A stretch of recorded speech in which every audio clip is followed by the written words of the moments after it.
Hello and welcome to The World This Week with Tanya Francis. A look back at some of the biggest global news stories for an international city, brought to you by the London Live News team. This morning, world leaders react to Israeli police storming the funeral of Palestinian journalist Shireen Abu Akleh, saying they are deeply disturbed and appalled by their actions. Temperatures of over 50 degrees Celsius scorches crops and dries up water reserves in Pakistan. Officials are worried the heat wave could cause famine. And Ukrainian Eurovision winners head home and launch an initiative to show support for the mums of Ukraine. That's all on the way before 7:30. But first, as the war in Ukraine moves into its 13th week, Russia are claiming around 1,700 Ukrainian soldiers from the Azovstal steelworks in Mariupol have surrendered. An unknown number of fighters are believed to still be inside the bunkers and tunnels of the bombed-out plant, but Ukrainian officials have declined to comment, saying it could endanger rescue efforts. Well, this footage was aired on Russian state TV, showing what it said were Ukrainian fighters walking out of the plant. They were taken to the Russian-controlled city of Olenivka. This evacuation could mark the likely end of the battle to keep Mariupol from falling to Russia. What happens next to the evacuated Azovstal fighters is unclear. Ukraine have called for a prisoner swap, but Russia has not confirmed if that will take place. Тихо. Ручка болит. Направление. Сердце.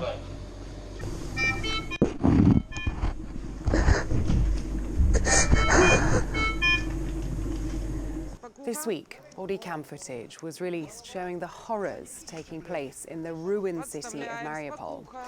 Yulia Paevska, a Ukrainian medic, captures her team's frantic efforts over 2 weeks to save people from the brink of death. Well, she managed to get the data card to a journalist from the Associated Press, hidden in a tampon and passing through 15 Russian checkpoints. Well, Yulia and her driver were then captured by Russian soldiers the very next day, and she has not been seen since. Now to Kyiv, where this week we saw the first war crimes trial take place. Yes, I plead guilty. I realise you can't forgive me, but I'm pleading you for forgiveness. Asking for forgiveness from the widow of the man he killed, 21-year-old Russian tank driver Vadim Shishimarin admitted to shooting a 62-year-old man a few days after the invasion began. He now faces life in prison. Well, the chief prosecutor, Irina Venediktova, tweeted, "By this first trial, we are sending a clear signal that every perpetrator, every person who ordered or assisted in the commission of crimes in Ukraine shall not avoid responsibility." Now, largely in response to the war in Ukraine, in what's been described as a historic moment, Sweden and Finland formally submitted their applications to join NATO this week. The alliance's Secretary Jens Stoltenberg said the addition of these Nordic countries would increase shared security.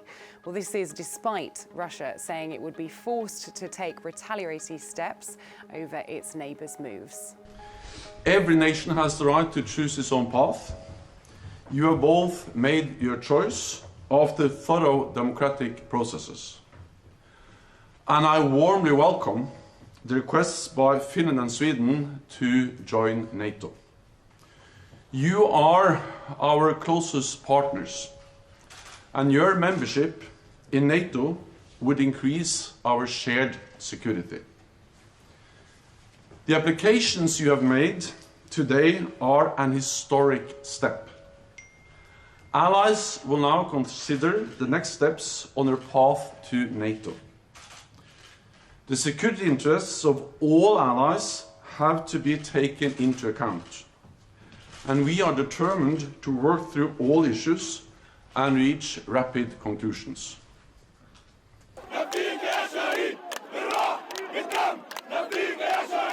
Now, this week, the world reacted to the death of Shireen Abu Akleh after Israeli police stormed the funeral procession and attacked mourners carrying the coffin. Well, the US said it was deeply troubled by the images of the intrusion on the procession. The EU echoed this, saying they were appalled, and the UN Secretary-General said he was deeply disturbed by the violence. The Vatican's representative in Jerusalem accused Israel of brutally violating an agreement to uphold religious freedom. Well, following her death, the UN Security Council condemned the killing of the Al Jazeera journalist and called for an immediate investigation. Shireen, who has worked for the TV channel for over 20 years, was shot dead by Israeli forces in the occupied West Bank city of Jenin, according to journalists who were there. Israel's police chief ordered for an investigation into the actions of officers at the funeral, but said they will not hold a criminal inquiry into her killing, with military police saying that they are satisfied with the assurances from the troops over her death.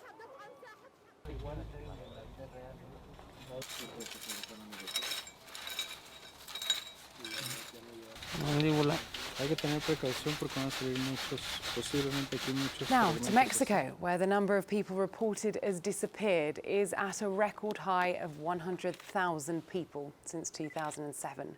The figure was released by the National Search Commission and has concerned human rights organizations, with many of those missing being victims of organized crime. It is a terrible figure which speaks about the suffering of thousands of families looking for a disappeared one or a loved one.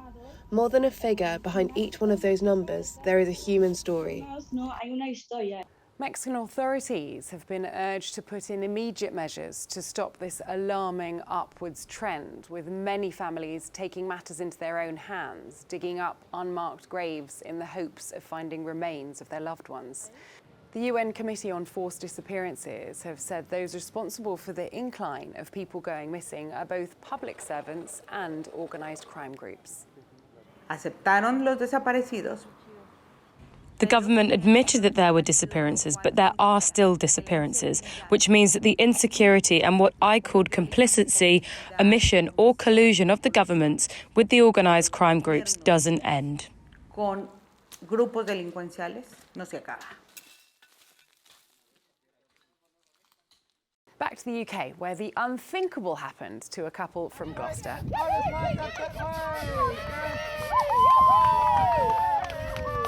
Making them richer than Adele, Joe and Jess Thwaite scooped £184 million with a lucky dip ticket in what is the UK's biggest Euromillion lottery win. So, that all-important question, what would you do with that amount of money? Well, here's what they had to say.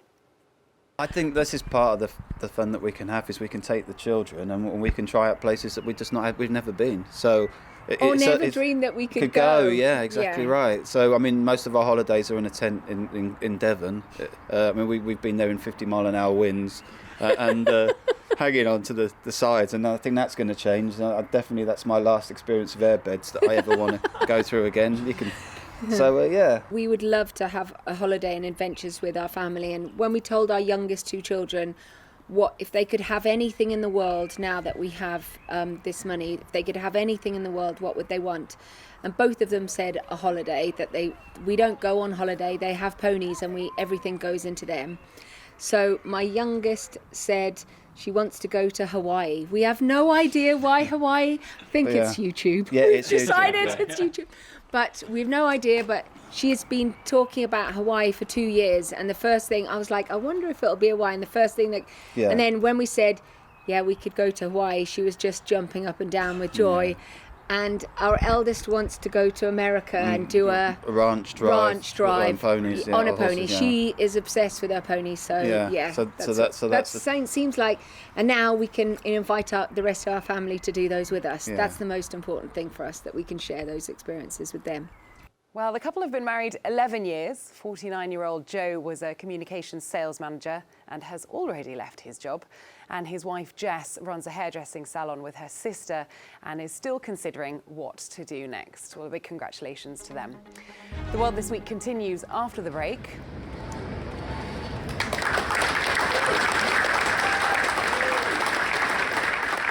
In the UK, UK, the Queen officially opened the Elizabeth line, the £18 billion long-awaited train line named in her honour.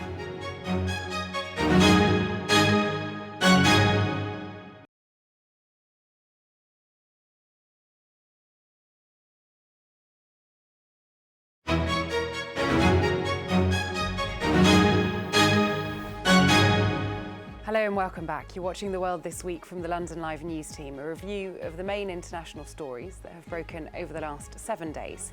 Still to come before 7:30. Cuban business owners react to the US lifting some of the Trump-era sanctions, meaning more money could be transferred to families back home in Havana. To the UK first, where this week inflation hit 9%, the highest rate for 40 years. The surge has come as millions of people saw an unprecedented rise in energy prices just last month, deepening the cost of living crisis. Economic activity slowed sharply during the first quarter, with the UK now suffering its worst bout of stagnation since the 1970s. The Chancellor, Rishi Sunak, is calling on businesses to invest, train and innovate more to help boost productivity. There is no measure that any government could take, no law we could pass that can make these global forces disappear overnight. The next few months will be tough. We also need to overcome our long-standing weaknesses in investment, skills and innovation. Business investment in R&D as a percentage of GDP is again less than half the OECD average. So in other words, further government action can only take us so far. We need you, the wealth creators, the entrepreneurs, the leaders. We need you to invest more, train more, and innovate more. And as I've said previously, our firm plan is to reduce and reform your taxes to support you to do all three of those things. That is the path to higher productivity, higher living standards, and a more prosperous and secure future. Well, the president of the Confederation of British Industry, Lord Karen-Billy Moira, urged the government to act immediately on the cost of living crisis and to help companies invest, saying this is the highest tax burden the UK has experienced in 70 years. I first challenged the government, asked the Chancellor in a meeting in February last year, 2021, if he was worried about inflation. Businesses are now feeling the chill. There's a cost of living squeeze on firms and on consumers. We are very worried. And what has happened? Taxes have gone up. National insurance, 1.25% on employers and on employees. My lords, this is the worst time in history to have the highest tax burden in 71 years. The Chancellor talks about reducing taxes in 2024 by 1%. Reduce the taxes now because business needs the help now. Consumers need the help now. Well, staying in the UK, the Queen made a surprise appearance this week as she officially opened the Elizabeth line.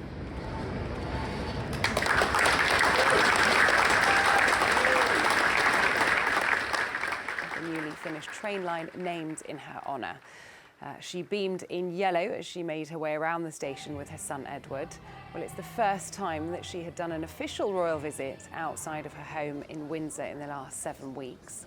She was given an Oyster card, topped up with a £5, and shown how to use it on the ticket machine. Well, the long-awaited project has finally been completed. It was meant to open in 2018 and cost £14.8 billion. But a series of delays led to the project costing £18.8 billion, costing more than the Olympics. Well, the line will stretch more than 100 kilometres from Reading and Heathrow, all the way to Shenfield and Abbey Wood in the east. Well, it's nice to see her looking happy and healthy, as we are just 2 weeks away from her celebrating her Platinum Jubilee. It was also announced this week that soul icon Diana Ross will be performing at the official Platinum Party at the Palace to celebrate the Queen's 70 years on the throne. Now to Ireland. The EU's Brexit negotiators have been given instructions from the 27 member states that there can be no changes in their mandate and no renegotiation of the Northern Ireland Protocol. The Brussels ambassador to London warned that the unilateral UK action to override it could jeopardise the agreement altogether. Well, Foreign Secretary Liz Truss is calling for more flexibility from the European Commission over British demands to cut checks on goods entering Northern Ireland. But this has been met by unanimous opposition to any change. Now to football in the UK, where the season of the Premier League will come to an end this Sunday. It's headed for a thrilling climax as the title race between Liverpool and Manchester City has gone to the wire. Well, let's take a look at the figures as the two sides get ready to battle it out for the Premier League crown.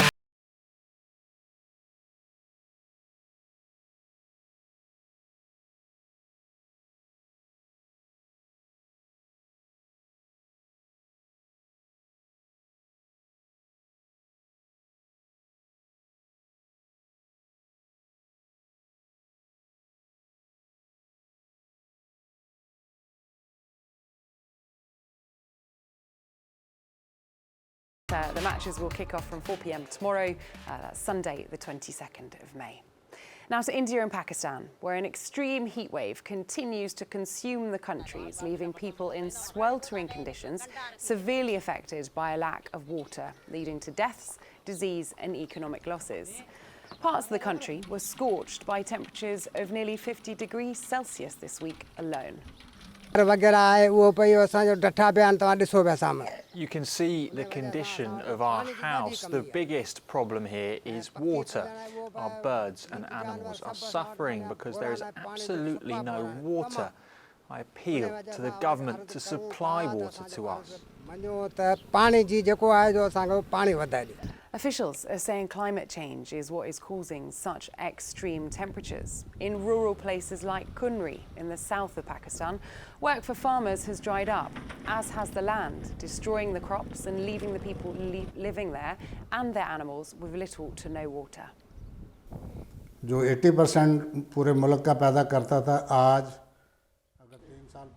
Until 3 years ago, 80% of Pakistan's chili production used to be in Kunri. Now its share is even less than 20%. Even those people who have planted it are uncertain about whether it's going to grow or not.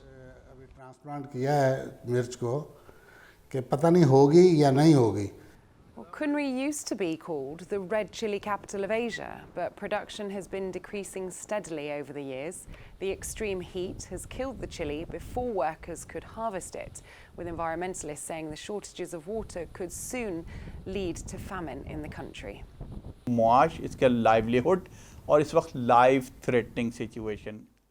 situation is a threat to the livelihood of people. It's even emerging as a life-threatening problem. If we did not address it, we would face a dilemma. We have been hearing of famine. We've just come out of COVID. If we now face famine, it will be devastating.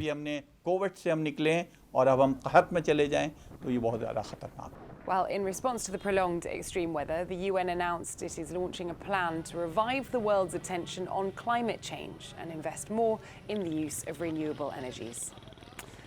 Now to the US, where officials announced plans to ease some of the sanctions imposed on Cuba by former President Donald Trump. There will no longer be a cap on the amount migrants in the US can send to family members in Cuba. It's a decision small business owners in the capital of Havana have mostly welcomed. We have been waiting for those measures from the United States and that help for a long time. And if they come now, they are welcome. It is totally unpredictable and many promises have been made before and we are still in the same situation. I don't know. We can only wait to see if it favours us or not, if it happens. At the moment, people can only send back $1,000 every 3 months. The plan is for this to be removed. These measures and the pandemic contributed to an economic crisis in Cuba, where many people have suffered with access to basic products. The Cuban government reacted to the announcement, calling it a limited step in the right direction. Now to Africa, where trials started this week to help with the treatment of HIV. Patients will be injected with a drug once every 2 months, making it less frequent and more discreet than the previous medication. People like Benta, along with 1.5 million other people, have struggled with the stigma of the disease. Not that I won't be having the drugs in my bag anymore. No one will realize I'm positive. And this one will also make people who are still hiding themselves to come out and go take the drugs because they're afraid they're afraid to go for drugs because of rejection and discrimination and even stigma from your own family. Inconsistent use of the drugs means they are not as effective as they should be. Kamau, a disease specialist from Kenya, hopes the trial will increase uptake and make donor organisations more willing to fund it.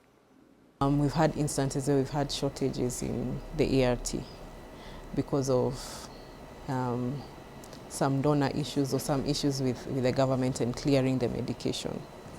So if we had injectable ART, we'd probably have better follow-up of our patients, better care provided to the patient, because at the end of the day, what the donor is interested is to make sure that you're spending the money wisely and you're taking care of the patients. And finally, let's just bring you this. Back to Ukraine. You might recognise this song.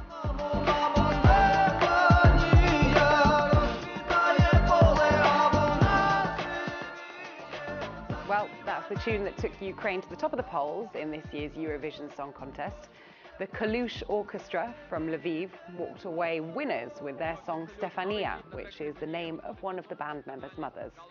This week, they launched a Moms of Ukraine initiative, signing their own mothers' names on a large stand. And they are encouraging people to get involved and send gratitude to all Ukrainian mothers.